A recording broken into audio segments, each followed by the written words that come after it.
앞으로 일기 어떻게 진행될지와 지금 현재의 위치와 그리고 복습 방법이나 답안 작성 방법 같은 것들을 좀 OT로 하고 그러고 교재를 좀 진행드리도록 하겠습니다.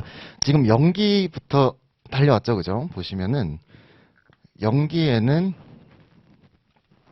교수님의 기본서를 가지고 수업을 진행을 했었고요. 이때 가장 중요한 게 이해였고 부수적으로 암기를 좀 가져가 주시라라고 이 말씀을 좀 드렸었어요. 그래서 암기의 힘을 좀 뺐지만 이해도는 어느 정도 좀 깊이 있게 가져가 줬으면 좋겠다라는 게 가장 큰 목표였고요. 근데 사람의 머리가 그렇죠. 그죠? 저희가 분명히 연기 때 충분히 열심히 했음에도 불구하고 지금 현재 인사관리는 남아있지 않는 것 같은 느낌이 드는 게 당연합니다. 당연한 거예요. 그러니까 저는 심지어 그때 일기 때 행쟁을 들어가기 전에 아는 형이랑 커피를 마시는데 그 형이 대상적격 있잖아 이렇게 이야기를 하는데 대상적격이 뭔지가 안 떠오르는 거예요. 대상적격이 뭔지. 그 정도의 상황이어도 아직은 괜찮아요. 아직은. 근데 2기 때 들어오셨을 때 그런 상황이시면 안 되고 지금은 괜찮습니다. 지금은 아예 기억이 안 난다고 해도 큰 문제는 없어요. 다만 이제 우리가 1기를 들어가면서 기본서가 아닌 소음서로 이제도 이해를 좀 중점적으로 가져갈 텐데 그때 내가 이걸 들었었지라든지 연기보다는 조금 간략하게 설명을 드릴 때 이게 이런 거였다라는 게 이해가 되셔야 되고 그렇지 않으면 저를 좀 괴롭혀 주시는 게 합격률에 충분히 도움이 될 거라고 생각을 합니다. 그러니까 되게 간단한 질문도 괜찮고 뭐 어려운 질문도 괜찮으니까 언제든지 좀 와서 말씀을 좀 주시면 답변을 좀 드리도록 하겠습니다. 그래서 이때는 이해를 위주로 가고 키워드 위주로 암기를 하는데 주요 개념만 암기를 하셔도 충분히 성공한 것이다 라는 말씀을 드렸었어요. 그러고 나서 지금 1기에 넘어왔습니다. 1기는 우리가 수험서라는 걸 가지고 갈 거예요. 수험서라는 걸 가지고 갈 텐데 보통 강사들이 수험서를 만드는 방법은 동일합니다. 교수님들의 기본서들을 다 가지고 혹은 추가적인 자료들을 검색을 해서 거기서 하나의 주장에 대해서 교수님이 두세 문단으로 논거를 잡아서 설명을 하고 계시죠. 그죠? 거기서 불필요한 문장들을 좀 제거해내고 답안에 쓸만한 것들을 좀 압축시켜서 만든 것이 수험서예요. 그리고 제가 알기로는 우리가 가지고 있는 이 수험서가 다른 강사님들에 비해서 그렇게 많지는 않아요. 그리고 이전에는 그냥 그것만 외우자라는 느낌으로 불친절한 부분들이 많았는데 그 부분들이 오히려 단점으로 좀 부각되는 것 같아서 중요한 부분들은 논점을 문정화시켜서 다시 만들었습니다. 그래서 제 생각에는 저의 생각에는 요 정도는 풀로 외우는 것을 목표로 우리가 1기, 2기, 3기를 진행하면 되지 않을까라는 생각을 개인적으로 가지고 있습니다. 그래서 요 수험서를 가지고 동일하게 이해를 가져갈 거고 암기를 위주로 해주실 텐데 여기서 하나의 착각을 하시는 경우들이 있습니다. 연기 때 우리가 이해를 했고 주요 개념의 암기를 도전을 했으니 이제 1기에는 모든 것을 이해하고 모든 것을 암기하겠다라는 생각을 하시는 경우가 있어요. 근데 이 페이지가 500페이지인데 저희가 이번 주 월요일부터 다음 주 금요일까지 딱 10회차잖아요. 10회차 동안 500페이지를 모두 암기할 수 있는 사람은 없어요. 없잖아요. 그러니까 우리가 암기를 할 때도 강약 조절이 분명히 들어가 주셔야 되는 거예요. 1기의 목표는 주요 개념은 무조건 다 외운다. 라는 입장이고요. 그리고 당일에 한해서는 그 각각의 제도들의 절차나 장단점이나 성공 요인까지도 그 당일에는 다 외운다예요. 그리고 그 다음 날에는 까먹어도 괜찮습니다. 하지만 복습을 마쳤을 때 백지복습법 했을 때 그 당일에는 외우는 것을 일단은 목표로 가져가 주시면 좋을 것 같습니다. 그러고 나서 우리가 나중에 1기를 돌아보고 나면 그때도 얼마 남아있지는 않을 거예요. 하지만 그 당일은 좀 집중을 해서 이렇게 가주시면 됩니다. 그러고 나서 우리가 1기 때 이해를 하고 나서 암기를 하는 것 플러스 우리는 매번 모의고사를 보시게 될 겁니다. 모의고사. 25점을 7회 볼 거고요. 50점짜리를 1회, 총 8회 보실 겁니다. 오늘은 당연히 첫 회차니까 모의고사가 없고요. 그리고 맨 마지막 회차 때도 모의고사가 없습니다. 그래서 그때는 이제 통으로 1기를 1회독 하는 시간을 가지려고 하는 것이기 때문에 뺐고요. 그래서 내일부터는 25점 7회차로 가져가려고 하는데 시간은 9시부터예요. 9시부터 25분까지 치시고 그러고 나서 5분 휴식하시고 9시 반부터 수업을 진행하는 것으로 진행을 해보려고 합니다. 저희가 작년에 이제 1기 때 1기 때 매일 25점이나 50점짜리 모의고사를 치는 게 유의미한 효과를 가져올 수 있을까에 대해서 저희 1기 분들이랑 함께 연구를 했어요. 실증적 연구 결과 효과가 굉장히 좋았다라는 걸 저는 느꼈습니다. 그래서 꼭 요거는 몰라도 됩니다. 뭐 잘 못 써도 되니까 일단은 오셔가지고 인사라는 게 어느 정도의 자유도는 있으니까 논리적 구성을 좀 잡아보시고 방향성을 잡아보시는 것을 꼭 하셔야 돼요. 꼭. 그리고 저희가 요런 게 있어요. 요걸 하나 말씀을 드리면 그 카페라든지 혹은 뭐 수험생분들끼리 말씀을 하시거나 시험 치고 나서 말을 해보면 나는 분명히 인사 분량 맞게 다 썼고 책에 있는 키워드 다 넣은 것 같은데 점수가 50대 중반이더라. 이런 이야기들을 종종 하시거든요. 근데 그 이유가 분명하게 있습니다.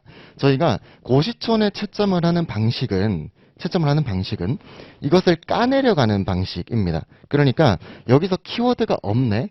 여기서 키워드가 있네. 요것만 보고 논리 구성에 대한 것을 전반적으로 다 볼 수는 없어요. 왜냐하면 첨삭자들이 진행을 하시니까. 그리고 그 부분에서 교수님들이 채점을 한다라고 한번 상상을 해보면 교수님들은 키워드가 몇 개가 들어갔네, 몇 개가 빠졌네를 보시기보다는 이 글의 전체적인 완성도를 볼 거란 말이에요. 그럼 극단적인 예로 90문장을 썼어요. 90문장을 썼는데 80개의 문장은 정합성이 있고요. 내가 연결고리 만든답시고 혹은 내 생각을 써서 10개의 문장은 부적합한 문장을 썼습니다. 그리고 어떤 사람은 70문장을 썼는데 65문장은 키워드 위주로 정합성이 있고요. 5문장은 이 문제에서 물어보는 것에 대한 연결고리를 또 추가로 써주시는 거예요. 그러면 실제 시험에서는 분량이 적더라도 이 사람이 고득점을 받을 확률이 매우 높습니다. 근데 고시촌의 입장에서 보면 첨삭자들은 키워드 위주로 첨삭을 할 것이기 때문에 논리 구성이 얼마나 완성도가 있는가, 유기적인 흐름을 가지고 있는가, 이해도가 있는가 이런 것들을 보기가 좀 어렵다라는 단점이 있어요. 시스템상. 그러다 보니까 이분들이 점수가 더 높을 확률이 있다는 거죠. 근데 실제 시험에서는 정합성이 없는 문장을 10개를 넣어 놓음으로써 이 사람은 외우기만 했고 지금 문제에서 물어보는 걸 깊이 있게 이해하지 못하거나 혹은 사고에 오류가 있구나 라는 것 때문에 점수가 확 깎이게 되는 문제가 있다라는 거예요. 그러니까 이런 부분들에 대해서 우리 수업 때도 여기는 답안에서 이렇게 한출해 주시는 것에 대한 의의가 있습니다 라는 것을 계속 말씀을 드릴 거고, 저희가 매일 모의고사를 치는데 다음날에 곧장 답안을 배부해 드리는 것을 원칙으로 운영을 하려고 해요. 그러다 보니까 지금 여기도 많이 계시고 온천밤도 지금 코로나 때문에 굉장히 많이 들어가 계신데 저 혼자서 이것을 채점을 할 수 있으면 좋은데 이제 물리적으로 조금 어렵거든요. 어려워서 첨삭자분들이 계세요. 그래서 그분들이 당일에 채점을 해서 당일에 학원에 갖다 놓으면 제가 아침 일찍 와서 그것을 다 읽고 그러고 나서 다시 한번 말씀을 드리고 대면 첨삭에 들어가려고 하고 있습니다. 그러니까 그 부분에서 우리는 좀 정합성 있게 문장을 좀 적어가는 것들을 좀 일기 때 좀 만들어 가시면 2기 때는 추가적으로 우리가 외우고 사례나 어려운 문제들 풀어보면서 그 방향 그대로 정합성 있는 문장들을 만들어 가시면 되잖아요. 그렇게 고득점을 좀 노려보시는 방향으로 가시면 되겠습니다. 그리고 2, 3기 때 들어가면 이제 다른 강사님들도 마찬가지고 저희도 마찬가지고 생각지도 못한 문제. 아니 이걸 왜 우리 책에 없었는데 이걸 왜 풀라는 거야? 라든지 혹은 이것들을 따로따로 배웠었는데 함께 엮어서 풀라라고 한다든지 이런 부분들에 대해서 좀 어려움들을 많이 느끼세요. 대부분이.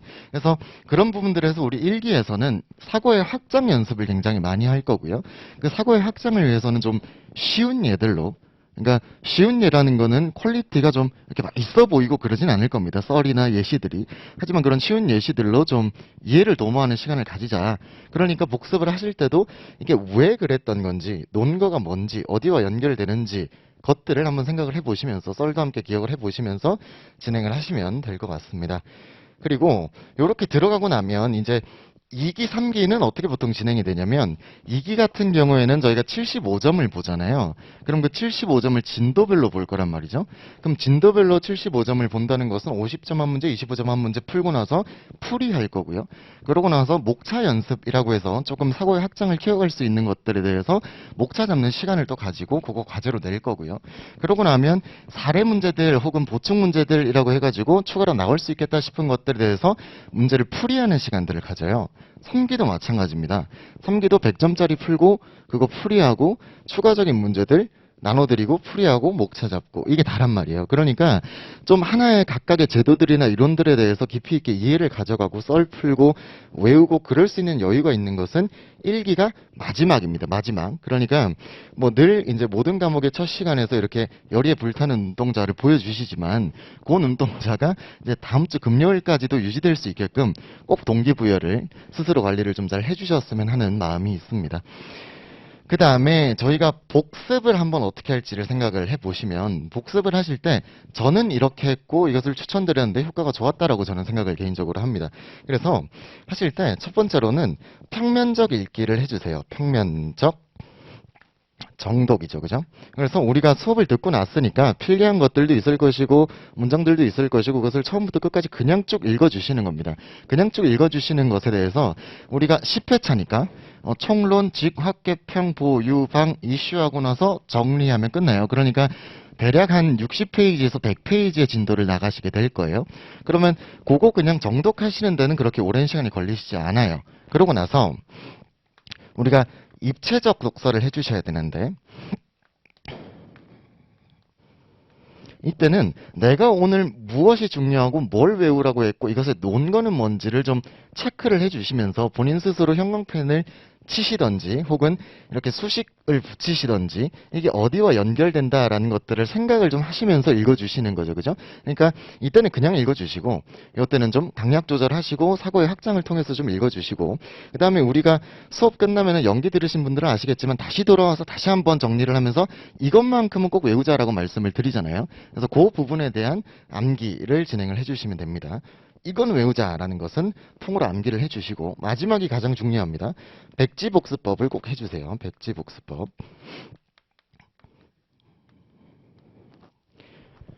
다 끝나고 나서 정말 그냥 아무것도 없는 종이에 목차라도 써보고 좀 여유가 되시는 분은 그 목차에 키워드까지 써보시는데 분명히 이 부분에서 기억이 안 나는 게 있잖아요. 그럼 그것을 곧장 책을 피는 습관을 가지시지 마시고 본인이 뭐라도 적어놓고 사고하는 시간을 한 10초라도 더 가지신 뒤에 책을 펴보는 게 연구 결과상 우리 뇌의 수험의 효율성을 높이는데 굉장히 큰 도움이 됩니다. 그리고 나서 나중에 2기, 3기까지도 이걸 유지해 주시면 충분히 도움은 돼요. 뭐 단점은 있어요. 기억이 안 나면 막 불안하고 시험장에서도 기억 안 날 거고 이런 거 있는데 저는 이제 누웠다가 머릿속으로 생각을 해보고 기억이 안 나면 불 켜고 책 피고 뭐 이랬던 그 기억이 있어요. 굉장히 좀 불안해지는 감이 없지 않아 있지만 그래도 이 부분이 충분히 도움이 됩니다. 그러고 나서 시간 관리의 부분에서 보면 요거 하는데 대략 이렇게 하시면 하루가 거의 다 가죠. 그죠? 거의 다 가시는데 보통은 요거 많이 하시거든요. 학백성 분들이나 이렇게 여쭤보면 우리가 선택적 근로시간제라는 것을 유지관리 파트에서 배운 적이 있고 노동법에서 배운 적이 있습니다. 그러니까 우리가 전업 수험생이 치니까 아침에 앉아있는 거니까 우린 근로자면 소정근로시간 8시간은 채워주셔야 되는 거죠. 그죠? 그러면 소정근로시간 8시간에다가 우리는 아주 열심히 하는 사람들이니까 연장근로시간 1초한데 12시간까지 더해가지고 총 도합 52시간을 운영해 주시는 거예요. 52시간을. 그래서 추천드리는 것은 주 6일 공부예요. 주 6일 근로. 그러니까 월요일부터 적어도 토요일까지는 내가 일주의 공부 시간을 52시간으로 가져가겠다라고 해가지고 내 컨디션에 맞게 가져갔을 때 평균치를 봤더니 52시간 정도 되더라. 라고 하시면 이걸 1기부터 진행을 하시면 정말 진행하신 분들 중에 떨어지신 분들은 제가 아직 못 봤습니다. 정말 못 봤으니까 이 두 가지 방법을 꼭 좀 추천을 드리고 싶어요. 꼭 해보셨으면 좋겠습니다. 이게 강의를 포함한 시간으로 가져가시는 게 현실적이더라고요. 강의를 뺀 시간으로 내가 순수 52시간 하면 안 나와요. 그리고 웬만하시면 그 스타부치 사용해가지고 순수 공부 시간 좀 가져가시는 연습을 해주시는 게 훨씬 좋습니다. 뭐 손톱 보거나 뭐 책상 정리하거나 이런 시간들 있죠. 그죠? 뭐 핸드폰 하거나 그런 거 다 빼고 가져가시는 게 좋아요. 그 다음에 저희 답안 작성 방법 내일부터 답안 쓸 텐데 한번 말씀을 드려보겠습니다. 보시면은 저희가 그 연기 때 생각이 안 나겠지만 생각을 해보면 연기 때 박경규 교수님 책 초반부에 보면 인사관리라는 학문에 대해서 그 위치를 설명하고 인사관리 소개를 하면서 이게 학문 활동이다라는 말씀을 하세요. 그러면 이 학문 활동이 어떻게 진행되는 것이냐에 대해서 4가지 단계로 설명을 하시는 게 있거든요. 첫 번째 보면 기술이라고 해요. 기술. 그리고 두 번째가 설명이라고 합니다. 세 번째가 예측이라고 하고요. 네 번째를 변화라고 했습니다. 그래서 기술이라고 하는 것은 제 현상을 인식하는 것이라고 해서 인지의 영역에 들어가 있어요. 제 현상을 인식하는 것. 그 다음에 설명이라고 하는 것은 그 제 현상의 법칙성을 이해하는 것이라고 이야기를 했습니다. 그 다음에 예측이라고 하는 것은 거기에서 효과적인 부분과 비효과적인 부분을 현상을 예측하는 것이었어요. 그러고 나서 변화에서는 이 효과적인 부분을 더 극대화시킬 수 있도록 관리를 하고 비효과적인 부분을 감소시킬 수 있도록 우리가 어떻게 관리해 나갈 것이냐라는 것을 탐구하는 것이 인사관리의 학문 활동이다라고 이야기를 했습니다. 그러면 우리가 답안을 적을 때도 이 동일한 포맷으로 가져가 주시는 게 훨씬 안전하다는 거예요. 논문 같은 거를 보시면 논문이 우리가 이런 현상이 있더라. 그래서 여기에 대한 인과관계를 한번 살펴보려고 한다. 인과관계가 있더라. 그 인과관계에 따라서 이런 효과들이 있겠더라. 그 다음 맨 마지막에 어떻게 됩니까? 관리자에 대한 시사점 혹은 제언이라고 해가지고 맨 마지막에 나오게 돼요. 혹은 나아가야 될 방향이라고 이야기를 합니다. 그러면서 우리가 이렇게 하는 것이 굉장히 좋을 것이다 라는 이야기를 하거든요. 그것이 답안에 동일하게 녹아져 있어야 고득점 혹은 우리가 이 문제에 대해서 이렇게 잘 파악을 했구나라는 인상을 줄 수 있기 때문에 항상 답안을 적어주실 때 요런 느낌으로 가주시는 게 훨씬 좋다라는 거예요. 예를 들어서 우리가 저는 예전에 나왔던 문제 산문 이런 거 생각을 해보면 방출 관리에서 유지하는 것은 확보만큼이나 중요하다. 그래서 방출에 있어서 이직의 유형이라든지 자발적 이직의 관리, 전략적 방출 관리라는 것들을 서술을 하고 중소기업의 방출 관리 방안에 대하여 서술하시 이런 비슷한 문제가 나온 적이 있거든요. 그럼 거기에서 우리가 요거에 대입해서 가져가면 되는 거예요. 우리가 유지보다 혹은 확보보다 유지가 중요하다라는 이야기를 하는 이유가 뭔지, 왜 중요한지에 대해서 살며시 말씀을 해주시고 거기에 대해서 중요하다고 생각되는 그 큰 논거가 방출에 있는 어떤 중요성, 유형, 전략적 방출 관리에 대한 내용 이런 우리 책에서 배운 내용들을 넣을 거고 그럼 여기서 문제에서 물어보는 게 그러면 중소기업에서는 그 방출 관리가 어떤 효과를 가져오는데 라는 걸 말씀을 해줄 거고 그러니까 우리는 이렇게 잘해보자 라고 갈 거잖아요. 그러니까 요 포맷에 맞춰서 가져가는 답안 연습을 해주시면 돼요. 그래서 요 부분에 대한 포맷은 보통 50점 문제에 해당되는 포맷이 많아요. 그러니까 이슈라든지 혹은 연결고리를 잡은 문제들 우리가 전략적 인적 자원 관리에 대해서 이야기를 하면서 반이 이야기를 한 다음에 인사관리 부서의 4가지 역할을 이야기하시오 라던가 혹은 사람 중심 인사관리와 직무 중심 인사관리를 비교하니 역량 중심 인사관리를 비교한 후에 역량 평가의 한 방법으로서 평가센터법에서 사용할 수 있는 기법들을 4가지 서술하시오라든지 이런 것들이 다 이 포맷에 맞춰보면 목차가 어느 정도는 정합성 있게 들어갈 수가 있단 말이죠. 그렇게 그 다음에 25점짜리를 한번 보시면 25점들은 개별 기법에 대한 설명이거든요. 개별 기법. 그러면 그 이론이 나오게 되는 대두 배경이 있을 거고요. 그와 더불어서 누가, 언제, 대두 배경, 왜, 어떤 부분에 대해서 만들었는가가 있을 거고 그럼 이 기법이 가지고 있는 절차가 있을 거고요. 거기에 대한 장단점, 즉 효과적인 부분, 우리 기업에 가져다 줄 수 있는 비효과적인 부분이 있을 거고요. 그럼 우리가 그것을 어떻게 관리해 나갈 것이냐에 대해서 성공 요인과 실패 요인들이 있습니다. 요것들 그러면 요런 것들은 다 보통 25점에 들어있는 거죠. 그죠? 요렇게 그래서 답안 작성하실 때 요렇게 가져가시되 우리가 복습을 할 때도 이런 사고 안에서 복습을 좀 해주시면 도움이 되실 거예요. 그리고 기법들을 외울 때는 우리가 문학 판검처럼 정형화된 틀은 없으나 요 정도로 잡아두시고 가면 좋습니다. 그 다음에 저희가 일기니까 조금만 더 들어가서 50점짜리고 개별 제도일 때 이렇게 공부를 하는데 그러면 이것들을 바라보는 우리의 렌즈가 있어요. 그 렌즈가 우리는 접근법이라고 이야기를 했습니다. 접근법. 그래서 접근법들은 몇 가지를 우리가 이야기를 했는데 조금 이따 하시겠습니다만은 시스템적 접근법, 그 다음에 상황론적 접근법, 요거는 그 이전에 어디서 나왔죠? 요거는 보편론적 접근법 이후에 나왔죠. 그죠? 보편론적 접근법. 그 다음에 전략적 인적자원관리. 이런 것들 하에서 우리가 이것을 논해 주셔야 된다라는 겁니다. 이런 접근법들 하에서.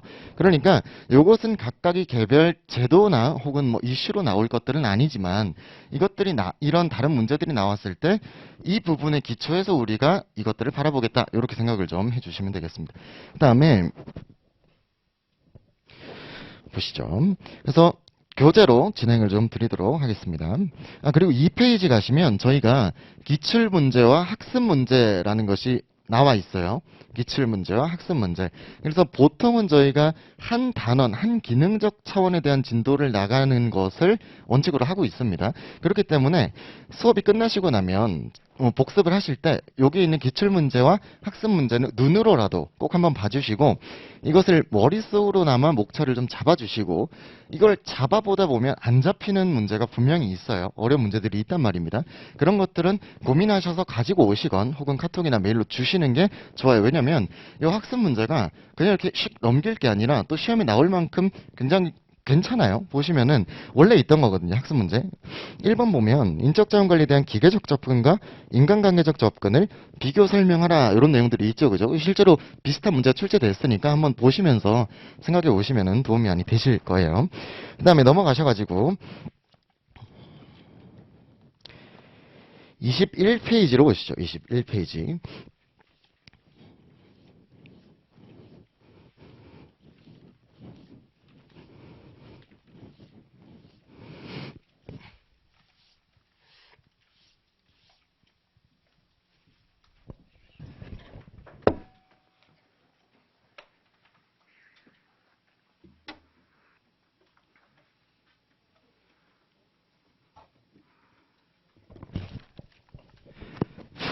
인사관리의 기초입니다. 저희가 총론 끝나면은 기능적 차원들로 교재가 이루어져 있고요. 각 기능적 차원들 그 단원 맨 마지막에 보면 우리나라의 전통적인 문제와 그것을 해결하는 방안들로 편제가 구성이 되어 있습니다. 그래서 진도 나갈 때도 그 부분 포함해서 나갈 테니까 저희 복습할 때 꼭 그 부분도 좀 봐주시는 것이 우리가 나중에 문제 인트로를 만들거나 혹은 아우트로를 만들 때 도움이 되니까 그것도 같이 읽을 때 좀 챙겨주시는 것을 추천드려요. 가시죠. 인적자원관리의 개념입니다. 저희가 연기 때 어떻게 들어갔었냐면 인적자원관리 혹은 인사노무관리라고 해가지고 인이라고 하는 것은 사람인데 그 사람을 전체로 보는 것이 아니라 우리는 우리 기업 내에 있는 종업원, 구성원을 이야기하는 것이다 라고 이야기를 했었고 그 다음에 사는 일사자를 써서 일을 의미하는데 모든 일이 아니라 우리 기업 내에 가지고 있는 직무를 의미하는 것이다 라고 이야기를 했습니다. 그리고 노무라고 하는 것은 노사에 관한 이야기를 하는 것이다 라고 이야기를 하면서 유지관리 파트의 노사관계 파트에 해당한다 라고 말씀을 드렸었어요. 그래서 인사노무관리는 우리 기업의 구성원과 우리 기업 내의 일을 그리고 노사관계를 관리하는 활동이다. 이렇게 간단히 정리를 하셔도 되죠. 그죠? 그래서 그것을 한번 읽어보면 우리가 전통적으로 경영학의 한 분야로서 인사관리는 이라고 이야기를 했는데 우리가 경제학을 보면 국가 전체를 연구하는 것도 있고요. 혹은 개별 기업들의 경영 활동을 연구하는 것도 있는데 개별 기업의 경제 활동을 연구하는 것이 경영학인 거죠. 그죠? 그럼 그 경영학에 4가지 분과가 있었습니다. 우리가 생산관리, 마케팅, 재무, 인사관리가 있는데 그중에 4대 분과 중 하나로서 인사관리가 위치하고 있다라는 것이고요. 인사관리는 개인, 조직의 목표가 성취될 수 있도록 이게 뭐죠? 개인, 조직의 목표. 여기 기억나실 텐데 개인, 조직의 목표. 개인은 사회적 효율성을 의미하는 것이고 기업 입장에서는 경제적 효율성을 의미하는 것이었죠. 그죠? 그래서 사회적 효율성과 경제적 효율성 그 모두를 우리가 가져가자라고 하는 게 인사관리의 목적에 해당한다라는 거죠. 성취될 수 있도록 인력의 확보부터 이직까지의 과정을 페어리 이야기한 관리 활동 중에 개조지조통 이라고 우리가 배웠었죠. 그죠? 그래서 이것을 플랜드 C라고 이야기를 했고 관리적 차원이다 라고 이야기를 했었습니다. 그래서 통제하는 관리 과정으로 이해되어 왔다. 그래서 오늘날에는 인사관리 대신 인적자원관리의 개념으로 대체되었다라는 건데 이거 답안에 쓸 건 아니고 그 밑에 문단을 한번 보시면 인사관리가 단순히 구성원을 통제 감시하는 대상 요게 X론적 관점이다라고도 이야기를 했었어요. 그래서 통제하는 대상 경제적 효율성 달성에 중점을 두어 비용 측면에서 노동력을 바라보아서 개인의 입장을 무시했었던 그것을 지나서 인적자원관리는 구성원을 자산 이것을 이익중심적 관점이라고도 봤었죠. 그죠? 이익중심적 관점으로 보고 이를 개발하는 것에 초점을 두며 기업의 전략적 계획과의 연계성을 더욱 높이고자 하는 인사관리이다라고 해서 따로 이야기를 하면 전략적 인사관리 시대에 도래해 있습니다. 즉 이걸 한번 읽어보시면 되겠고 인사관리의 목적 보시죠. 두 가지가 있다라고 기본적인 거였어요. 그래서 조직 지향 측면으로 경제적 목표, 경제적 효율성이 있고 개인 구성원 지향 측면으로서 사회적 효율성이 있었다라는 건데 이 두 가지가 가지고 있는 특징이 있었습니다. 첫 번째는 상호 경쟁적인 것이고 두 번째는 상호 보완적인 것이다 라고 이야기를 했었어요. 상호 경쟁적이다 라고 이야기를 하는 것은 개인 측면을 지향해서 제도를 꾸리다 보면 비용이 들죠. 그죠? 그러면 우리 기업의 원가를 높이게 될 거고 원가를 높이면 대외 경쟁력이 떨어져서 돈을 못 벌게 되는 게 아닌가 라고 해서 우리가 사회적 효율성의 측면에 비용 통제가 들어갈 수 있으나 그것을 장기적으로 보면 오히려 우리 매출 증진에 도움이 되지 않는다라는 입장이기 때문에 경쟁적이나 보완적의 관계에 있다. 그러니까 이 두 가지를 모두 잘 관리하자라고 이야기를 했었습니다. 그게 첫 번째 문단. 그 다음 각각 보시면 조직 지향 측면 보겠습니다. 조직의 입장에서 생산성 향상을 목표로 한다. 즉 최적의 비용을 들여 생산 요소인 노동의 산출에 있어 최대한의 효과를 달성하고자 하는 것이다 라는 거고 사실 이 경제적 효율성을 답안에 개념을 적는 일은 잘 없죠. 그죠? 그냥 경제적 효율성이라고 치고 넘어가시는데 그때 요걸 추가적으로 외우셔야 돼요. 뭐가 경제적 효율성이냐를 예시를 들 줄 알아야 된다는 거죠. 넘어가시면 성과 창출, 생산성, 합리성, 효율성, 이익 추구, 사용자 중심적 등과 관련이 깊다. 오히려 이 부분을 외워서 답안에 좀 몇 개 쳐주시는 게 훨씬 좋습니다. 그 다음에 구성원 지향 측면의 사회적 목표 보겠습니다. 구성원의 입장에서 만족도의 향상을 목표로 한다. 개인이 갖고 있는 욕구 및 기대와 관련된 목표이다. 구성원 개인의 복지와 행복에 관심을 가짐으로써 조직과 개인의 조화를 통해 상생을 달성할 수 있다라고 하면서 그 밑에를 좀 외워주시면 개인의 만족, 자아실현, 보상 추구, 노동지향적, 공정성, 역량개발, 인간성 회복 등과 관련이 있다. 그래서 요거 외워두시고 답안 쓸 때 몇 개 좀 언급을 해주시면 되겠습니다. 그 다음에 맥그리거의 XY 이론 이것도 마찬가지예요. 답안에 이것을 중점적으로 적으실 일은 별로 없고 Y론적 관점이다. 혹은 X론적 관점이다라는 것을 언급을 하실 텐데 뭔지는 아셔야 되니까 X는 사람은 일을 싫어하고 시키는 일만 한다. 그래서 통제하고 가둬둬야 한다. 옥죄어야 한다. 비용 통제해야 한다라는 것이고요. Y형 보시면 인간이란 조건이 잘 맞고 제 환경들이 좋으면 일을 하기 좋아하고 통제가 없어도 알아서 노력해서 성과를 창출하기 때문에 우리는 나머지 환경들을 잘 조성해주면 알아서 잘 굴러갈 것이다 라는 입장으로 인간을 바라보는 두 가지의 관점이 있었습니다. 그 다음에 인적자원의 특징이라고 해서 우리는 성비의인기라고 외울 거예요. 그래서 성과의 주체 성, 그리고 23페이지 비용요소의 비, 의사결정자의 의, 인력을 갖춘 개인의 인, 기업 외부와의 인터페이스라고 해서 기에서 성비의인기 이렇게 외우실 겁니다. 이것 또한 각각에 대해서 개념을 설명하거나 이것을 직접 물어보는 건 없어요. 하지만 우리가 어떤 제도를 설명하거나 각각의 답안을 쓰실 때 인간이 이런 특성이 있으니까 이런 제도가 필요할 수 있다라는 것을 논거로 가볍게 쓰실 거기 때문에 겉절이를 지금 요리하고 있다. 이렇게 보시면 되겠습니다. 성과의 주체입니다. 기업은 윤리 경영 중요하죠. 공정성 중요하죠. 근데 그것을 목적으로 생존하고자 하는 것이 아니라 우리는 매출 증진과 경쟁 우위를 위해서 목적을 가지고 공동체를 만들어서 움직이는 집단이란 말이에요. 그러면 당연히 성과를 내야 되는데 그 성과를 누가 내는 거냐? 사람이 낸다. 우리 종업원들이 성과를 가져간다라는 거니까 성과의 주체이기 때문에 매우 중요하다. 인사관리 중요하고 구성원 중요하다. 이 이야기 하는 거예요. 그래서 여기에 성과라고 하는 것은 두 가지로 나눠볼 수가 있습니다. 첫 번째는 직무성과, 두 번째는 행동성과입니다. 그래서 직무성과라고 하는 것은 그 각각의 직위에 있는 개인들이 맡고 있는 과업들이 있을 거고 그 유사한 직위들을 모은 게 직무라 우리는 그랬죠. 그죠? 그래서 일의 하나의 우리 기업에서 관리할 수 있는 단위인 건데 그것을 했을 때 우리가 원하는 결과, 산출물을 만들어내는 것이 직무 성과. 결과를 만들어내는 것이고요. 그리고 그 과정상에서 보여줘야 되는 행동들이 있습니다. 그것을 우리는 행동성과라고 이야기를 했었습니다. 이와 더불어서 추가적으로 볼 수 있는 것이 밑에 보면 조직시민행동과 일탈행동이 있었어요. 그래서 우리는 그 성과의 주체를 관리할 때 직무성과, 결과성과와 과정성과, 그리고 행동성과를 잘 도출해낼 수 있도록 관리를 할 것이며, 추가적으로 조직시민행동이 보다 잘 활성화될 수 있게, 그리고 일탈행동은 줄어들 수 있게 잘 하자라는 것을 의미했죠. 그죠? 그래서 조직시민행동이라고 하는 것은 우리가 우리의 직무기술서를 봤을 때 내가 해야 될 과업들이 정해져 있지 않습니까? 그 과업 이외에 내가 우리 조직의 유효성을 높이는 행동을 하는 것을 조직시민행동이라고 이야기를 했습니다. 저희가 노무사가 되면 강력한 자유도가 생겨요. 그러니까 외근을 가겠습니다라고 사전적으로 결제를 올리고 가는 시스템이 아니라 필드에서는 언제 누가 전화가 올 수도 있고, 혹은 아는 사람이 소개를 해줘서 영업을 가야 될 때도 있으니 그런 것들을 관리하진 않아요. 그러니까 곧장 전화 받고 시간이 되면 지금 갈게요 간단 말이죠. 가서 이제 이렇게 잘 돼가지고 계약이 5분 만에 잘 됐는데, 그럼 고민이 된단 말이에요. 곧장 법인으로 들어갈 것인가, 혹은 근처 법인에 가서 놀다 갈 것인가, 커피를 마실 것인가, 이런 것들이 고민이 되죠. 그죠? 그럼 그때 곧장 들어와가지고 일을 열심히 하고 남은 시간이 있으니까 내가 다른 일을 더 하고 막 동료 도와주고, 이런 것들은 조직시민 행동인 거죠. 그죠?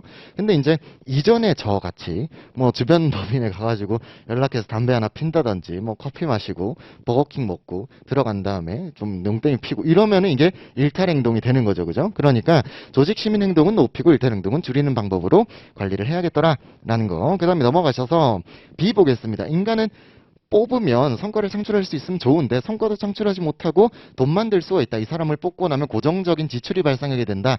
임금뿐만 아니라 우리 세금도 내야 되고요. 복리후생비도 들어갈 거고, 후불적 성격의 임금인 퇴직금도 발생하게 될 것이니까 어떤 사람을 200만 원을 가지고 뽑아서 쓴다라고 하면 실질적으로는 한 250만 원 정도 지출하는 꼴이죠. 그죠? 그러니까 굉장히 돈이 많이 들기 때문에 신중하여야 한다. 요거 어디서 쓰실 겁니까? 요거 확보해서 쓰겠죠. 그죠? 확보해서. 그 다음에 의사결정자 보겠습니다. 사이먼이 경영활동의 질은 의사결정의 연속이고 그 의사결정의 질에 달려있다라는 이야기를 했는데, 그 의사결정을 하는 사람이 곧 사람이더라 라는 거예요. 그러니까 우리는 잘 관리를 하여야 한다. 그 다음에 인격을 갖춘 개인이다 라고 해가지고, 이것은 우리가 밑에 보면 경영의 3요소라고 있을 거예요. 3M인데 요거 다시 한번 생각을 해보면 경영의 3요소, 적어도 이 세 가지는 있어야 경영이 된다라는 게 있었습니다. 그게 토지, 자본, 사람이었어요. 그러면 여기서 이 토지와 자본이라고 하는 것은 객체성을 가지고 있습니다.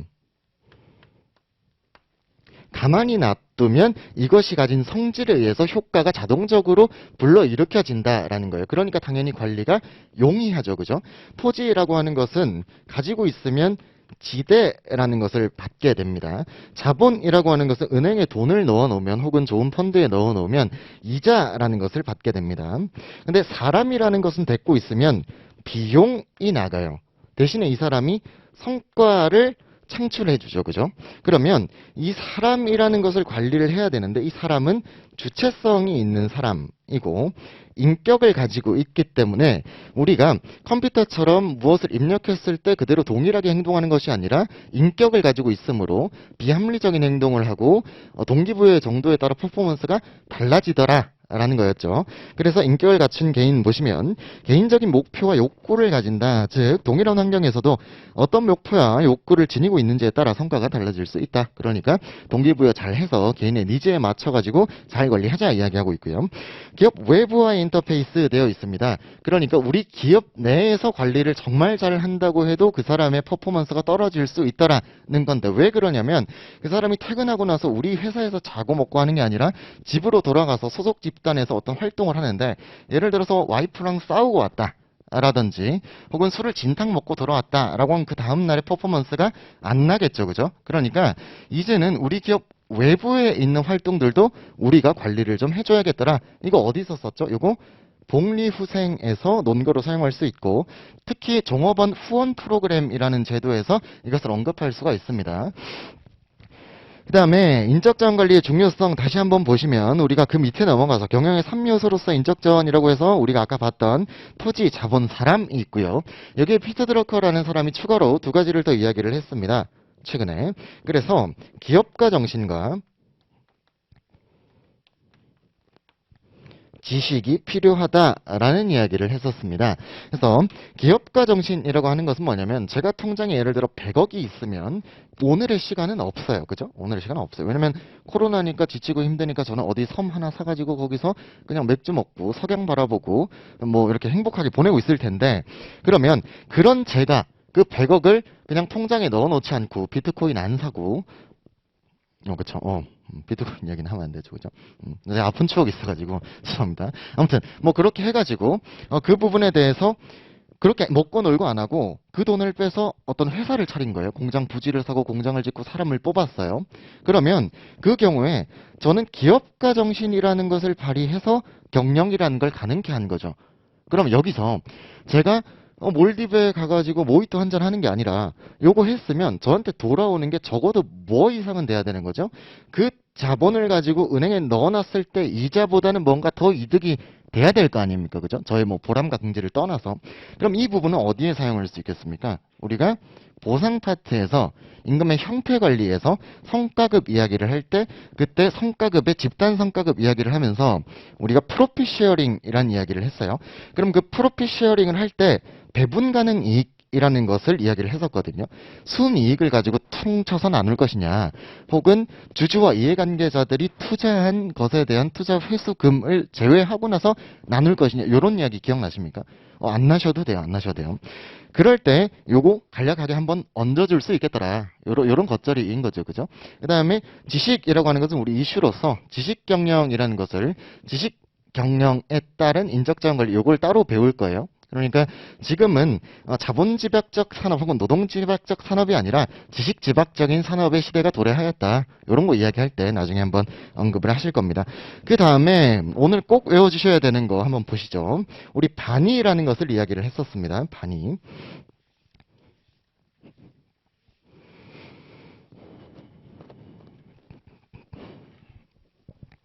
보시죠. 반이 들어가기 전에 전략을 잠깐 간단하게 한번 말씀을 드려볼게요. 전략이라고 하는 것은 군사병법에서 유래한 것으로 전쟁에서 이기기 위한 방법, 즉 달리 말하면 계획이다 이런 이야기를 했었어요. 그럼 이것을 경영으로 들여와 보면 우리가 지속적 경쟁 우위, 남들보다 돈 많이 벌고 이 경쟁사회에서 보다 유리한 위치에 서 있기 위한 계획이다. 라는 거잖아요. 이게 전략 경영이에요. 그러면 전략적 인적 자원 관리는 뭡니까? 전략 경영이라고 하는 거 이야기했으니까 그럼 이것을 하기 위해서 전략 경영이라는 것을 하기 위해서 전략 경영 경쟁 쉽게 말하면 경쟁 우위에 있기 위한 계획이다라는 거예요. 그러면 전략적 인적 자원 관리는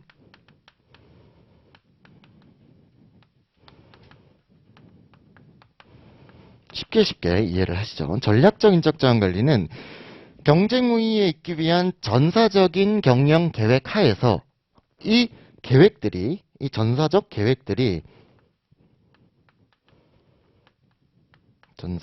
지금 그냥 외우시면 돼요. 전사적 계획들이 인사관리상의 인사관리상의 제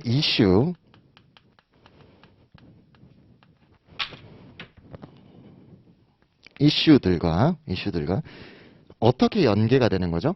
실시간 통합적으로 연계가 되는 거죠. 그죠? 제 이슈들과 통합적으로 연계되어서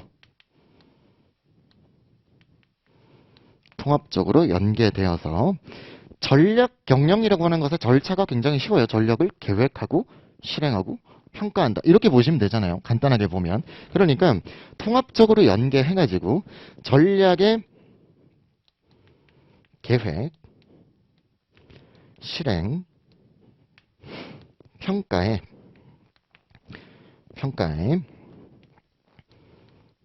모두 고려되는 것.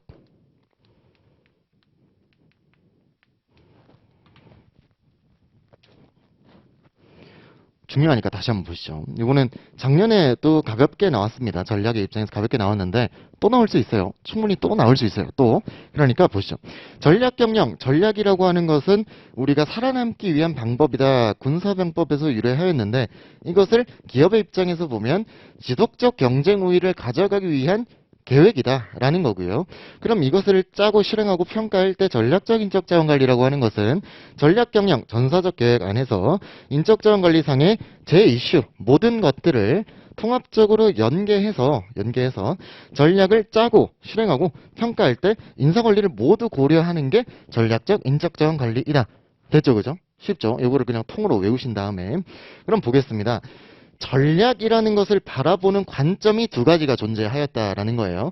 우리가 1차일 때 배웠던 게 있습니다. 마이클 포터의 5 Forces 모델이라고 해서 우리가 산업 구조론적 관점에서 분석을 했을 때 5가지 요인을 고려해서 우리가 경쟁 우위를 가질 수 있을 것인가 없을 것인가를 판단하는 모델이 하나 있었어요. 기억나시면 보시면은 진입 장벽이 얼마나 높은지, 경쟁자는 얼마나 많은지, 대체제가 있는지 없는지, 소비자의 힘은 어떠한지, 공급자의 힘은 어떠한지를 봤었어요. 그렇죠? 그러니까 산업 구조론적으로 보았을 때 이때 마이클 포터의 책에 있습니다. 마이클 포터의 5가지 힘의 모델이 있었다라는 겁니다. 근데 요거로 보면 우리가 어떤 산업 구조에 들어가느냐에 따라서 무조건 성공할 수 있다라는 착각을 불러일으켜요. 그러니까 진입 장벽 높고 경쟁자는 별로 없고 대체제도 없고 소비자와 공급자의 힘이 모두 약간 시장에 들어가면 나는 무조건 성공하는 것이냐. 그렇지 않더라는 거예요. 하다못해 예를 들어서 핸드폰을 만드는 제가 좋아했던 초콜릿폰, 샤인폰 이런 거 만드는 LG 보시면 LG 이제 핸드폰 안 하잖아요. 그죠? 모토로라 안 하잖아요. 그죠? 그런 것처럼 들어갔다고 해서 다 되는 것들이 아니더라라는 겁니다. 그래서 봤더니 뭐가 중요하냐? 아니 똑같은 산업 구조에 삼성도 있고 LG도 있고 샤오미도 있고 다 있는데 뭐가 중요한 거냐 봤더니 내부 자원을 어떻게 활용하는가가 매우 중요하더라요. 그러니까 내부 자원을 어떻게 볼 것인가가 있더라는 겁니다. 여기까지 왔죠, 그죠? 여기까지 됐어요. 그러면 자 여기서 저번 시험의 고득점 답안들을 한번 복기를 해보면, 그리고 저희 수업 때 이 부분을 꼭 가져가셔야 된다라고 말씀드렸던 걸 한번 생각을 해보면, 전략적 인적 자원 관리 이야기를 하면서 반이 엮어서 쓰라 그랬거든요. 문제가. 근데 요거를 빼놓고 써요. 요거를 빼놓고. 근데 문제의 특성상 이거를 보여주고 대비를 해주면 이해하고 있구나라는 느낌이 나요. 첫 번째로. 그럼 두 번째로 가점 포인트가 뭐냐? 이거 까먹었다 치자고요. 이거 까먹었어요? 그러면 전략적 인적 자원 관리, 전략 경영과 내부 자원 관점, 반의 이야기를 엮어 주셔야 될 거 아닙니까? 그렇잖아요. 그러면 어떻게 엮을 거냐? 다양한 문장들로 사용하실 수 있겠습니다만은, 전략이라고 하는 건 내가 살아남기 위해서 계획을 짜는 거잖아요. 그러면 우리의 자원, 내부 자원이죠, 그죠? 자원 기반론이니까. 그럼 자원은 한정적이에요.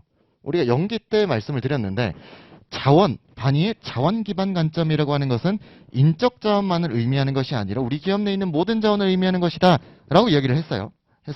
그러면 물적 자원도 있을 거고 재무적 자원도 있을 거고 인적 자원도 있을 텐데 다 한정적 자원들이죠. 그죠? 무한하지 않아요. 그러면 이 한정적 자원들을 가지고 어떻게 계획할 거냐면, 우리 우선순위에 있는 중요성대로, 내가 중요한 순서대로 투자할 거예요. 그러고 나서 산출을 가져올 거란 말입니다. 그러면 어떤 자원이 얼마만큼 더 중요하냐, 어떤 자원이 중요한 것이냐를 알아야 투자하고 뽑아낼 거잖아요. 그러면 어떤 자원이 중요한지를 알려주는 게 뭐예요? 그게 자원 기반 관점의 바니가 이야기하는 브리오란 말이에요. 근데 대부분이 바니의 브리오 엄청 잘 알고 계시는데 그 문장이 없어요. 그 문장이 없으면, 아니 바꿔서 생각하셔가지고 교수님이신데 그 문장 있고 바니의 브리오 쓴 사람이랑 없고 바니의 브리오 쓴 사람이랑 당연히 오는 이 감동이 다르거든요. 아름다운 답안과 평범한 답안의 차이가 있단 말이에요. 그러니까 꼭 이런 연결고리 사고의 확장 좀 가져가시는 거예요. 전략 경영, 전략적 인적 자원 관리 하에서 왜 반의를 이야기하고 있는가? 요거 한번 고민을 좀 해보시기 바랍니다. 그 다음에 보시죠. 그래서 이 내부 자원 관점이라고 하는 것에서 이야기를 한 사람이 반의이더라라는 거예요. 반의. 그러면 반의가 무슨 이야기를 했는지를 한번 보시겠습니다. 반의가 뭐라고 했냐면, 자원 엄청 중요하다라는 이야기를 하면서 자원이 가지고 있는 특징도 있고 그 특징들을 잘 살려야 우리 돈 벌 수 있어라는 이야기를 했어요. 그래서 조금 더 연기보다 들어가셔가지고 반의가 첫 번째 가정으로서 뭐라고 했냐면, 자원은 무조건 우선 이질성은 가지고 있다는 거예요. 자원 자체는 A라는 자원과 B라는 자원 자체는 인적 자원으로 봐도 무조건 다르다라는 겁니다. 달라요. 그러면 이 다른 자원의 이질성을 가지고 있는데 이 다른 자원들이 어떠한 특성을 가져야 되는가라는 걸 이야기를 했거든요. 그것을 다시 보시면 첫 번째가 가치였고요. 두 번째가 희소성이었고요. 세 번째가 모방 불가능성이었고요. inimitability. 그 다음에 네 번째가 조직화였습니다. 이거 하나하나를 한번 같이 좀 보시겠습니다. 다시 연기에 풀었던 썰로 한번 가보시죠. 제가 이제 A라는 법인에서 수습을 했어요. A라는 법인에 수습을 했는데 너무 잘 가르쳐 주는 곳이기도 했고 거기서 제가 몇 가지의 이제 흑역사를 좀 만들었었습니다. 뭐 그 사무실 안에 화장실이 있었는데 그 화장실이 뭐 막히게 한다든지 뭐 여러 가지 썰이 좀 있었는데 그래서 나랑 좀 안 맞는 것 같다라고 나와가지고 분당에 있는 노무법인에 취업을 하게 됐어요. 수습이 끝나고 나서.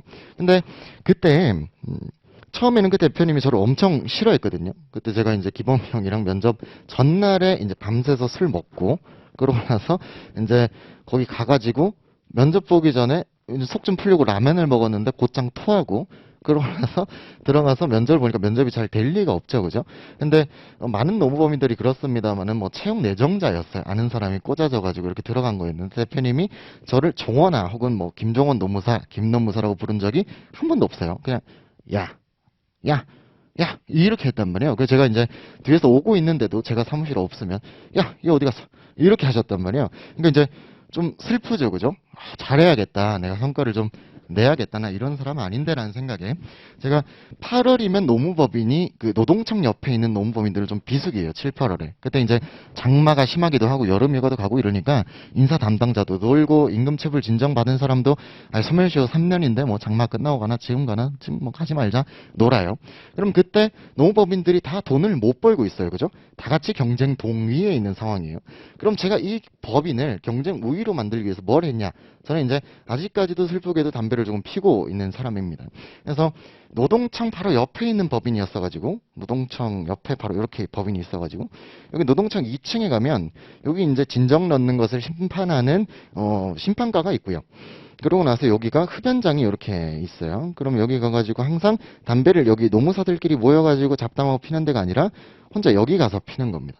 여기서 피고 있으면 사람들이 와가지고 진정인들이 법을 잘 모르고 공무원들 일을 하기 싫어가지고 멍 때리고 있으니까 서로 이야기를 막 하겠죠, 그죠? 그럼 제가 그 옆에 가서 듣고 식대는 통상임금입니다. 뭐 이런 거라든지 혹은 퇴직금 계산하실 때 연착성 이렇게 넣으시면 돼요라든지 이런 걸 알려준 거예요.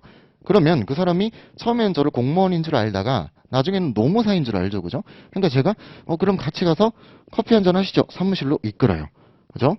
그럼 대외적으로 우리 법인의 경쟁력이 어느 정도 갖춰지고 있는 상황이죠, 그죠? 근데 이 사람을 데리고 왔더니 본인 혼자 그냥 임금체불 뭐 100만 원, 200만 원 된 줄 알았는데 한 5, 6개월 돈을 못 받아가지고 임금체불 소액체당금 상환액 1000만 원을 채우는데 이런 사람들이 15명이 있대요. 그러면 체불가액이 1억 5천이죠, 그죠? 그럼 10% 때리니까 1,500만 원이에요. 그래서 담배 하나 폈는데 매출 1,500만 원을 달성해서 오는 거예요. 그럼 우리 대표님이 어떻게 되죠? 이제 더 이상 야가 아니죠, 그죠? 어디 갔어? 라는 말 안 하죠, 그죠? 당연히 영업하러 갔겠지라고 생각을 하니까 우리 종원아 뭐 이렇게 되는 거죠, 그죠? 그러니까 왜 여기 있냐? 나가라. 나가 이렇게 되는 거예요. 그러면 보겠습니다. 저는 가치가 있어요. 가치가 있어요. 그러면 가치가 있는데 희소성이 있냐는 거예요. 여기 저밖에 없죠, 그죠? 근데 이제 성남공인노무사회라고 해가지고 성공회가 있는데 거기 대표님이 저를 띄워주는 걸 되게 좋아하셔가지고 대표들 있는 자리에서 자랑을 막 하는 거예요. 우리 김노무사는 말이야 하면서 자랑을 한 거죠. 그러니까 다른 대표님도 넌 뭐 했어? 저도 나가보겠습니다. 이렇게 해서 온 거죠, 그죠? 그럼 희소성이 어느 정도 없어졌어요. 그러면 걔들이 저만큼 할 수 있냐? 저는 어쨌든 말을 하는 것을 좋아하잖아요. 그러니까 여기 서 있죠, 그죠? 그리고 낯짝도 두꺼워요, 그죠? 그러니까 어느 정도는 할 수 있는데 얘들은 쭈뼛쭈뼛 거리더라라는 거예요. 그 담배도 못 피는데 와가지고 뭐 할 거예요, 그죠? 그러면 보겠습니다. 이러한 특성을 다 가지고 있는데 이것을 발현시킬 수 있었던 게 뭐냐? 여기가 중요해요, 여기가. 그게 조직화라는 거예요. 조직화. 조직화는 우리 기업이 가지고 있는 복합적인 아주 복잡한 관리 방안, 관리 체계를 의미하거든요. 그러니까 제가 처음에 그 법인과 정합성이 조금 떨어지는 것 같다. POFit이 떨어지는 것 같다라고 느꼈던 건 뭐냐면 거기가 교육 훈련도 되게 잘해주고 중요한 업무들도 맡겨주고 하는데 마이크로 매니징을 하세요. 그러니까 나의 동선이 지금 어딘지 그리고 그리고를 쓸지 또는을 쓸지 모든 메일에 CC를 붙이고 여기는 왜 컴마를 넣냐 동그라미 1, 2, 3을 넣어야 되는데 요렇게 오는 거예요. 뭐 도움 되죠. 퀄리티 있는 답안이나 뭐 의견서 작성하는데 근데 그러니까 제가 마음대로 뭔가를 발현할 수가 없죠. 없잖아요. 근데 여기는 우리 대표님은 결과주의란 말이에요. 네가 뭐 어떻게 하고 있는지 중요하지 않아. 돈 벌었어? 가 이제 일상적인 질문이거든요. 돈 얼마 벌었어? 이번 달에 얼마 했습니다. 이런 식이에요.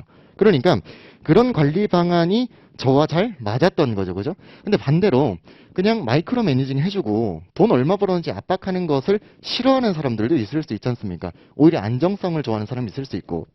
그러니까 그 사람이 이러한 특성을 가지고 있더라도 조직화, 구슬도 껴야 보배다라는 말이 있듯이 잘 해줘야 된다라는 거예요. 그럼 다시 보면 가치라고 하는 것은 우리가 인사관리에서 불이웃뿐만 아니라 가치 있다라고 하는 것은 돈을 벌어다 준다, 성과 창출이다라고 볼 겁니다.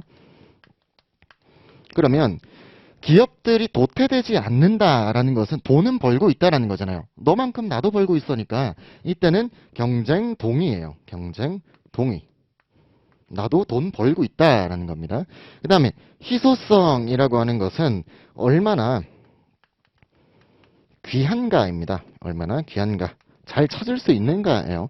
그러면 희소성이 높다라고 하는 것은 한시적 경쟁 우위를 의미해요. 한시적 경쟁 우위. 왜 한시적 경쟁 우위를 의미하죠? 잘 없지만 똑같이 베낄 수 있다면 다시금 희소성이 사라지잖아요. 그죠? 그러니까 이때까지는 한시적 경쟁 우위라고 이야기를 합니다. 오방 불가능성이라고 하는 것은 따라하기 어렵다는 거죠. 따라하기 어려움. 쉽게 가시죠. 따라하기 어려움. 따라하기 어렵다라고 하는 건 희소성도 있는데 베끼지도 못하니까 이것은 이때부터 지속적 경쟁 우위를 가져가게 됩니다. 그 다음에 조직화라고 하는 것은 관리 방안을 의미해요. 이것은 더 따라하기 어렵습니다. 그래서 대체 불가능성이라고 해서 non-substitutable이라고 해서 non 불인이라고 하기도 합니다. 불인. 브리오가 value, rarity, inimitability, organization에서 브리오잖아요. 근데 이것을 어떤 책에 보면 불린이라고 하기도 하거든요. 그러면 value, rarity, inimitability, non-substitutable이라서 불인이라고 하기도 한단 말이에요. 그러니까 관리 방안인데 더 따라하기 어렵기 때문에 이것 또한 지속적 경쟁 우위를 가져간다라는 겁니다. 그럼 여기서 왜 더 따라하기 어렵냐 이 관리 방안은 까지 한번 보고 쉬시죠. 까지 한번 보고. 자원이라고 하는 것은 쉽사리 움직이질 않습니다. 그것을 우리는 자원의 비이동성이라고 이야기를 하고요.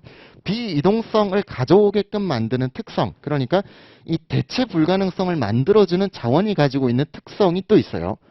자, 다시 우리가 자원의 특성이 뭐가 있다고요? 자원의 이질성이 있고 그리고 자원이 쉽사리 움직이지 않는다.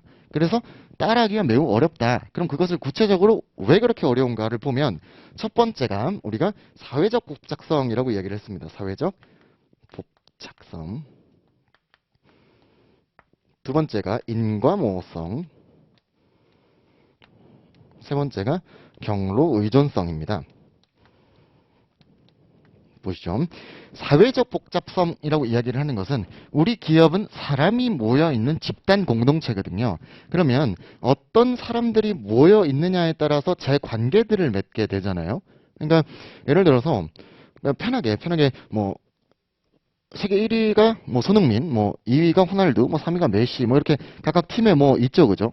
있으면 그 사람들을 다 모아가지고 세계 1위 팀을 만든다고 했을 때 그 세계 1위 팀이 모든 팀들을 다 제패하는 다 이길 수 있는 팀이 될 것이냐를 한번 고민을 해보면 그렇지 않을 확률이 더 높다라는 거예요. 올스타 팀이. 왜냐면 그 손흥민이 어디 있죠? 토트넘에 있나요? 토트넘의 팀에서 맺고 있는 제 관계, 협동 시스템, 코치진, 의료진, 뭐 시설 이런 것들이 있을 거지 않습니까? 그런 사회적인 복잡성, 인간 간들의 관계가 있기 때문에 이것을 그냥 그 자원만 떼어왔다 하더라도 똑같이 이동시킬 수가 없다라는 거예요. 그 다음에 인과모호성 보시면 우리가 삼성은 좋은 기업이고 좋은 기업이기 때문에 이 제도도 좋아 라고 이야기를 하거든요. 그러면 이 제도 때문에 이런 효과가 나타나는 거야 라고 이야기를 하지만 모른다는 거예요. 돈이 많아져서 그 제도를 해서 잘 되고 있는 건지 이 제도를 했더니 더 잘 되는 건지를 알아내기가 매우 어렵다라는 거죠. 그러니까 인사제도는 기본적으로 인과모호성이 있다라는 겁니다. 이걸 우리가 동시타당성, 예측타당성 이야기를 할 때 시간 추적 조사하기가 매우 어렵다 이런 이야기 했었죠. 그죠? 그러니까 인사제도라고 하는 것을 그 효과성을 알아내기가 매우 어렵더라라는 거고요. 그 다음에 경로 의존성이라고 있습니다. 그러니까 관리 방안이라고 하는 것은 기업이 걸어온 발자취들이 복합적으로 합쳐진 건데 그러면 그 발자취를 똑같이 따라할 수 있겠느냐는 거예요. 그것도 매우 어렵죠. 어떤 특정한 이슈들에 의해서 그 기업의 전략들이 정해지고 효과를 보고 실패하기도 했을 텐데 그거 다 따라가서 똑같이 만들 수가 없더라라는 겁니다. 이거 다시 책으로 가셔가지고 보시죠. 24페이지입니다.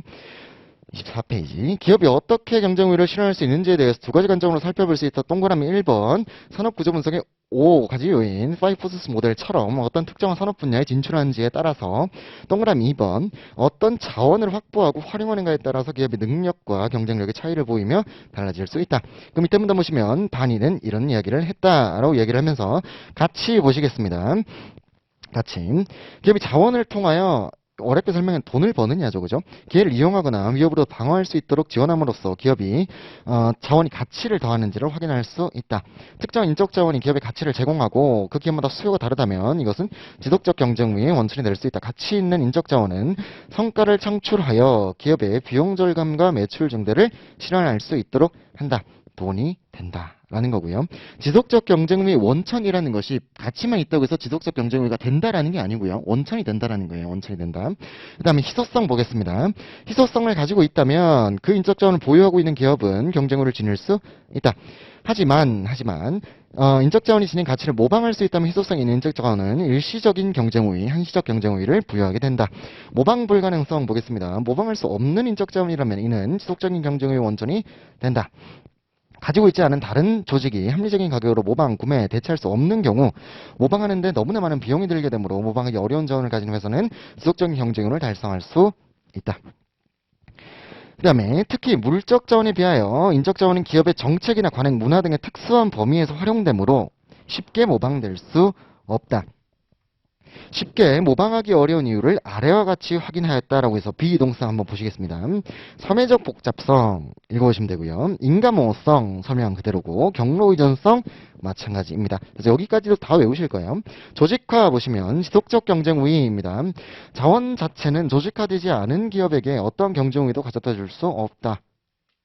가치 있고 희소성이 있으며 모방 불가능한 자원이 그 잠재력을 온전히 실현할 수 있도록 관리 시스템, 프로세스, 조직 구조 및 문화를 조직화해야 한다. 즉 바꿔 말하면 이게 제일 중요하다는 거잖아요. 다 있어도 우리가 관리 잘 못하면 못 쓴다라는 거니까. 이후 인사관리 학자들은 인적 자원이 바로 이러한 불효의 특성을 가진 자원이라 생각하게 되었으며 불확실하고 급변한 환경 속에서 불효의 특성을 가진 인적 자원을 적절하게 활용하는 것이 경쟁 우위의 원천이 될 수 있다. 전략적 인적 자원 관리에서 자원은 매우 중요하다라는 시사점을 가지고 있습니다. 그러고 나서 우리 문제가 어떻게 나왔죠? 그 다음에 전략적 인적 자원 관리 하에서 인사부서의 역할, 네 가지 울리의 다중역할 모델을 서술을 하시오는데 인사관리 부서의 역할 엄청 쉬워요. 우리 시사전업 행대전변 해가지고 행정전문가 정호원 대변인 전략적 파트너 변화 담당자 외웠거든요. 앵간하면 사람들 다 외워요. 그럼 그것만 쓴다고 고득점이 될 것이냐가 아니고 요거를 한번 보자고요. 우리가 단위의 인적 자원 관리에서 마지막에 뭐라 그랬죠? 이러한 자원을 어떻게 활용하는가가 매우 중요하다. 그러면 전략적 인적 자원 관리 하에서 반이 썼으니까 그 다음 뭐 놔줘야 돼요? 인사부서가 이러한 인적 자원을 어떻게 하면 잘 효과적으로 관리할 수 있는 방안으로 인사관리 부서가 네 가지 역할을 어떻게 할 것이냐를 같이 써줘야 되거든요. 그러면 그 부분에 대해서 써준 사람과 써주지 않은 사람은 점수 차이가 크다고요. 이거를 한번 사고를 잠깐 확장시켜 보시면 행정 전문가 어떻게 엮으실 겁니까? 행정 전문가. 행정 전문가가 뭐였죠? 인사관리의 효율성을 극대화하는 역할이었어요. 그러니까 인사관리의 수시적인 업무, 변화가 없는 업무들을 오류 없이 잘 하는 것, 타당성 있게 잘 하는 것이었거든요. 그를 통해서 뭘 할 수 있죠? 인사관리 부서가 이것을 EHRM을 통해서 보다 효율성 있게 가져감으로써, 오리가 없게 가져감으로써 우리는 다른 역할들을 보다 더 균형 있게 할 수 있도록 지원할 수 있다. 라는 거죠. 그 다음에 종업원 대변인 보겠습니다. 종업원 대변인 뭐였죠? 종업원의 불만을 해소해 주는 것 뿐만 아니라 종업원의 니즈를 충족시켜 주는 거잖아요. 그럼 우리 전략적 인적자원 관리 안에서 요거까지 하고 싶게요. 인적자원 관리 안에서 사람을 어떻게 보죠? 전략적 인적자원 관리 안에서 사람을 비용 중심적이 아니라 이익 중심적으로 보거든요. 그럼 이익 중심적이라고 하는 것은 Y론과 같죠. Y론에서 사람은 어떻게 보죠? 일하고 싶어 하는 사람. 뭐 동의하지 않으실 수 있지만 일하고 싶다 나는 환경이 조성되면 그리고 나는 니즈를 가지고 있다잖아요. 그럼 종업원 대변인은 그런 환경 조성해주고 니즈, 뭐 개발이나 잠재력 발전을 요하는 니즈를 충족시켜줘서 전략적 인적 자원이 잠재력을 보다 더 발휘할 수 있도록 만들어주는 것이 종업원 대변인의 역할이다. 이러면 이제 교수님이 감동을 받는다고요. 근데 요렇게 쓴 답안들이 잘 없더라라는 겁니다. 전략적 파트너, 그건 우리 아는 거 쓰면 되죠. 그죠? 변화 담당자는 어떻습니까? 변화 담당자. 사람 중심적이고 그 위에가 장기적 측면이었잖아요. 이 장기적 측면은 우리가 어떻게 봤었죠? 변화가 있느냐 없느냐였거든요. 그러면 변화가 있다. 전략을 만들어서 변화를 가져왔으니 그것이 잘 안착될 수 있도록 우리 기업의 조직 문화를 만들어주는 거잖아요. 조직 문화를 만들어주는 게 브리오에서 어디에 있었습니까?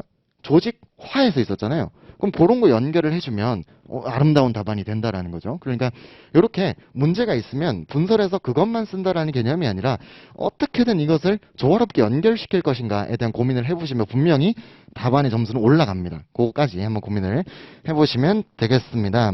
그 다음에 잠깐 한 10분 쉬었다가 우리 이론사 가시죠.